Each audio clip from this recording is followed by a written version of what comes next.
At eto na nga po, mas lalong tumitibay, 'di ba, ang mga espekulasyon tungkol nga po dito sa mga naglalakihang person of interest sa pagkamatay, nagpakamatay, or namatay na si ex-DPWH Yusek Catalina Cabral. Kasi unang titingnan nating senaryo, kung nagpakamatay, itong si Catalina Cabral, nasaan ang bangkay? Bakit nasa isang supot lang ng plastic ang nakita natin? Natagpuang unconscious pero dineclared na nilang patay.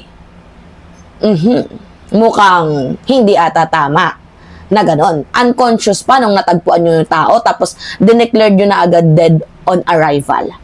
Pangalawa naman, mga minamahal, ang sabi ng driver, pupunta daw sila sa kanilang meeting place, kung saan meron daw imi-meet itong si Catalina Cabral.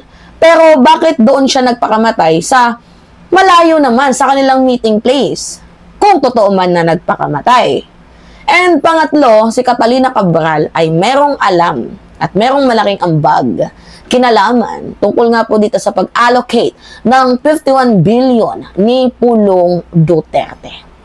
So ngayon, syempre, kailangan nating malaman dyan, independent investigation. Kailangan ng independent investigation, forensic analysis, syempre ng sasakyan. And also the CCTV at route verification. Yung timeline din, mga minamahal, ng reconstruction and psychological at work pressure assessment ng mga involved na mga kasamang tao ni former Yusek DPWH Catalina Cabral. And also Senate at Ombudsman oversight. Titingnan, dapat lahat magtulong-tulong. Kung talagang totoong nagpakamatay man because of depression, namatay dahil nahulog daw, or pinatay dahil merong gustong magpatahimik dito kay Yusek, former Yusek ng DPWH Catalina Cabral. So ngayon, ito kasi, yung driver, hindi ko makuha yung emosyon niya eh. Kung talagang naiiyak ba talaga siya nung nakita niya yung bangkay ng kanyang amo. Kasi very impossible na iiwan mo yung amo mo sa madilim na lugar, hindi mo man lang tinatawagan. Tapos sinabi niyo, sinita daw kayo ng pulis, kaya kayo umalis. Tapos natagpuan niyo daw na wala ng buhay. So, ang gulo. 'Di ba? Magulo. So, dapat, hindi natin alam, 'di ba? Kung yung driver ay totoo nga bang naglilingkod or baka kinausap, binayaran. Diba? Hindi natin sure. 'Di ba, mga minamahal? Anyway, pakinggan ninyo. Ito. Hindi tayo nagja-judge dito, ha. Hindi din tayo nagchichismis. Ang atin lang dito is malaman natin ang katotohanan sa pagkamatay. Na lang siya. Kuya, kanina nung inaangat yung body bag, anong naglalaro sa isip mo nung nakita mo na siya? Wala, naiyak na lang po ako. Hindi ko akalain gagawin niya po. Kasi driver lang po niya, may tiwala po ako sa kanya. Sabi niya namin, tutulungan na po ang buhay. Kaso, ganun po ginawa niya. Hindi ko po alam. Yun lang po. Balikan ko na lang.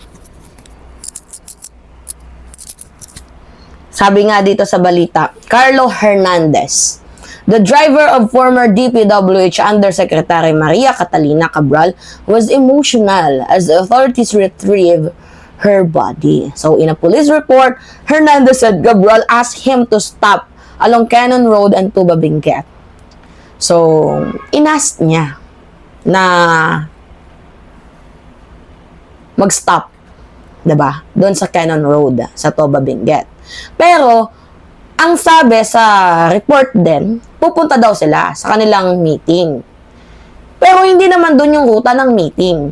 'Di ba? So, Benguet on Wednesday afternoon requested to be left there. He later returned but he could no longer find her, prompting him to search the area and report her disappearance to police. Kasi ganito kung ako, syempre, di ba, nakaranas ako ng depression. Syempre, kapag nasa depression stage ka, ako meron na akong mga love letter dito sa mga kamag-anak ko, may love letter na ako sa kanila na ito na yung mangyayari sa akin, wag yun ng nandiyan na yung pera para kung sakaling ako yung mategi, diba? Hindi na kayong mag-aalala ng pambayad sa So, lahat, in-indicate ko na yung bank account ko kasi, syempre, diba, bago ka man lang mawala sa mundong to, at least, may assurance ka pa din na hindi na sila mag-aalala sa'yo. So, kung ako, diba, iniimbestigahan din ako. Diba? Pinapatawag ako ng ICI. Posible naman na sila, may justice sila, tapos ako wala. So, gagamitin ko, kung sakali man ako ay matitegi, gagamitin ko na din yung last day ko para i-reveal ko na din ang katotohanan. Diba? Na ako ay tinatakot ni ganito, ganyan. Diba? May love letter ka na, pero sa nangyari sa kanya, wala eh. Wala siyang love letter. Diba? At walang ni-reveal na revelation.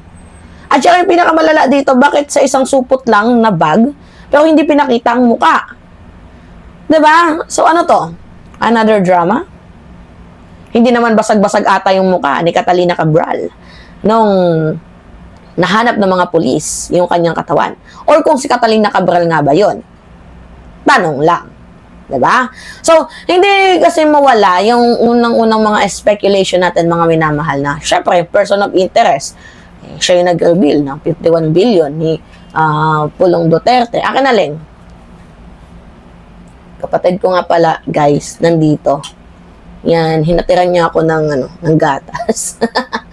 Diba, mga minamahal? So, hindi mawawala sa isip natin na pwedeng maging person of interest ang driver, yung kanyang mga tinirada din ng mga tao. Kasi siya nag-reveal kay Pulong. Syempre, si Pulong, alam naman natin na mga Duterte may lahing mamamats, 'di ba? Mamamats, 'di ba? So hindi natin pwedeng sabihin na guilty na ito mga taong to. Pero if the shoe fits, wear it. 'Di ba, mga minamahal, lalo pat itong si Pulong ay gusto mag-travel sa 17 countries. Kaya pala. 'Di ba, mga minamahal? So ngayon basahin natin yung mga comment. Is that really her body inside the bag? Or it is just another roller coaster drama? Eto, lifetime driver, Sir Hernandez, please secure him. Convince him to volunteer as a state witness. The corruption mafia is after for his silence. Actually, kung may rider din ako, syempre, kasama ko siya sa lahat eh. Imposible na yung driver. Walang alam. Diba? So ngayon, all the fingers now is pointing out Hernandez. Pero hindi naman natin masasabi yung panahon. Baka malay nyo, si Hernandez na pag-utusan din yan. Pero sa nakita kong video, more practice. Diba? Sa micro-expression, hindi,